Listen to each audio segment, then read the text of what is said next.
Have you ever felt that you own too many knives? Trick question. There's no such thing as too many knives.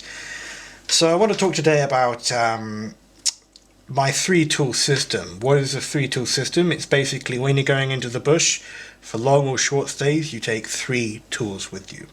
You take a small tool, a heavy tool, and a saw. Now, why do I run this system? Well, to be quite honest, I don't like having one tool that's the jack of all trade and that's supposed to cover all your scenarios.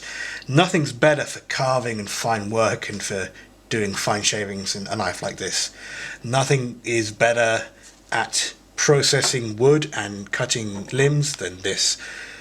Nothing's better at clearing brush than this.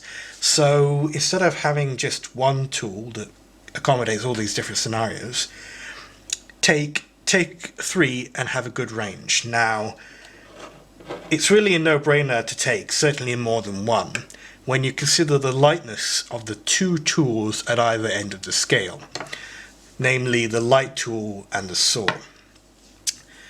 Now, I'm going to go into each different type later in the video, but I'm going to start with the saw because we'll put that aside and not revisit it.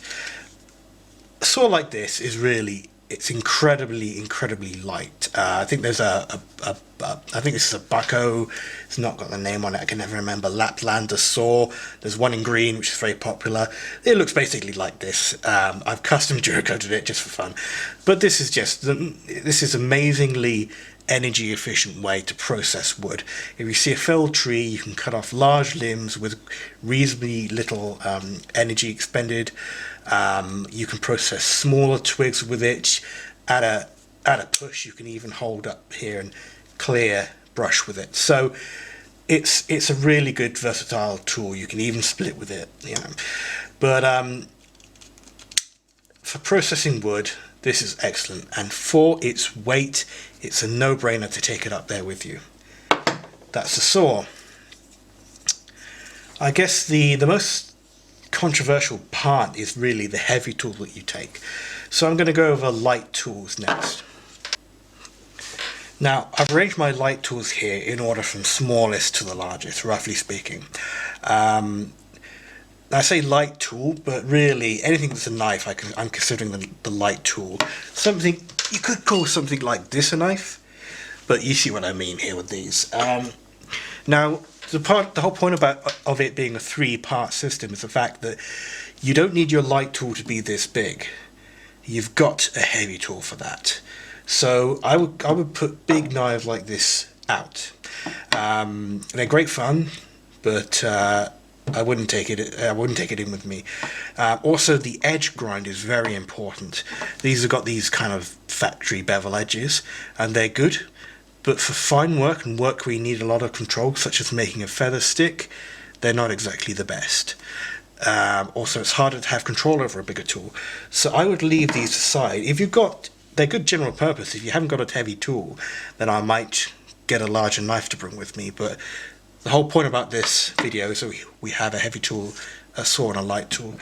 This is more like it. These 3 knives have got the perfect edge grind for what I would want in the bush. Scandinavian grind. Scandinavian grind means there's no micro bevel or bevel there. It goes from there straight to the edge, and that's excellent for making fine shavings, feather sticks, and for carving. Now, I've already reviewed this. This would be my light tool because the edge is just as good as something. This isn't very expensive. This is a Spyderco bushcraft knife. The edge is in no way lesser. It's actually, you're maximizing the benefit of having your small tool by having it be this small. You can really get good control over carving, and it's much thinner, which means you're pushing less metal through wood, so it's actually cuts more easily. The metal is less susceptible to rust, but it also keeps its edge really well. This handle is excellent, whereas as you see I've had to put tape on that. So yeah, I'm taking this. This is brilliant. And also it's lighter, and look at that. Fits in my pocket and I don't even know it's there. this will be my light tool. Something like this Mora kniv, good steel, great quality for the price.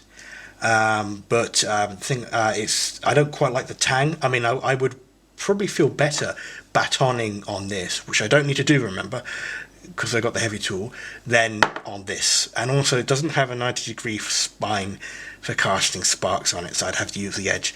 So that's what I don't like about something like this. So it's going to come down between that or that, and I'm choosing that. Now, if you only have to take 2 parts of the kit with you, take the saw and your light tool. I mean, it's vital to have a knife like this, and this is the best for processing wood. This has got the most weight for it and has the least value compared to the other two. That's just my personal opinion. I mean, I might be wrong. I might change my mind in the future on that, but at the moment, that's what I believe. These go from the lighter, say these two here, to quite heavy, these two here. Now actually I need to reorder these. So basically what we've got here is, because we have a saw for processing wood and we've got a light tool for doing fine work, we don't so much need the chopping capabilities of our heavy tool like with the axe. In a situation with the 3-tool system, something like a machete is more beneficial, generally speaking. And out of these two, this Bear Grylls brand, apart from the hollow ground, is actually not too bad. Seriously, I've used it a fair bit, and but I would take this Esee light machete over it, just because there's it's about the same weight and there's more length on it, so that if it's for brush clearing, this is the best tool here. Obviously, you can do a good enough job clearing brush, and if you're a thick bush, obviously a lot of this is dependent upon where you're going as well, but here in New Zealand, bush can be thick, and this is an excellent tool for clearing the brush. It's about 300 grams and quite filthy too. This is about 500 grams and this is about 600 grams. Oops. So here we're getting towards heavier choppers. Now, as much as I love the axe, and as good as the axe is for having you choke up on it and do carvings and fine carvings, it's too much weight for something that you're really, in a situation where you're using the axe to chop, you're better off using this. So I'm more likely to take this as a compromise. This is a Gurkha Kukri CK5 Colt Steel, custom duracoated, sort of high carbon. So the blade, the manufacturer, the make of it, superior to the Esee, which I've already had a dent in the edge of this. I've already had the edge roll straight out of a factory. Have no more problems since, but yeah, this is just rock solid. It's thick on the back, so you can hammer away, so you can smash rocks with this. It's got a blade up here for some finer work. You hit wood here, it's like almost like having an axe. It's just amazing, got amazing chopping abilities, and it has a point too. Excellent handle, excellent sheath, really well made, and whilst not as long, it's still going to be good for clearing jungle and bush.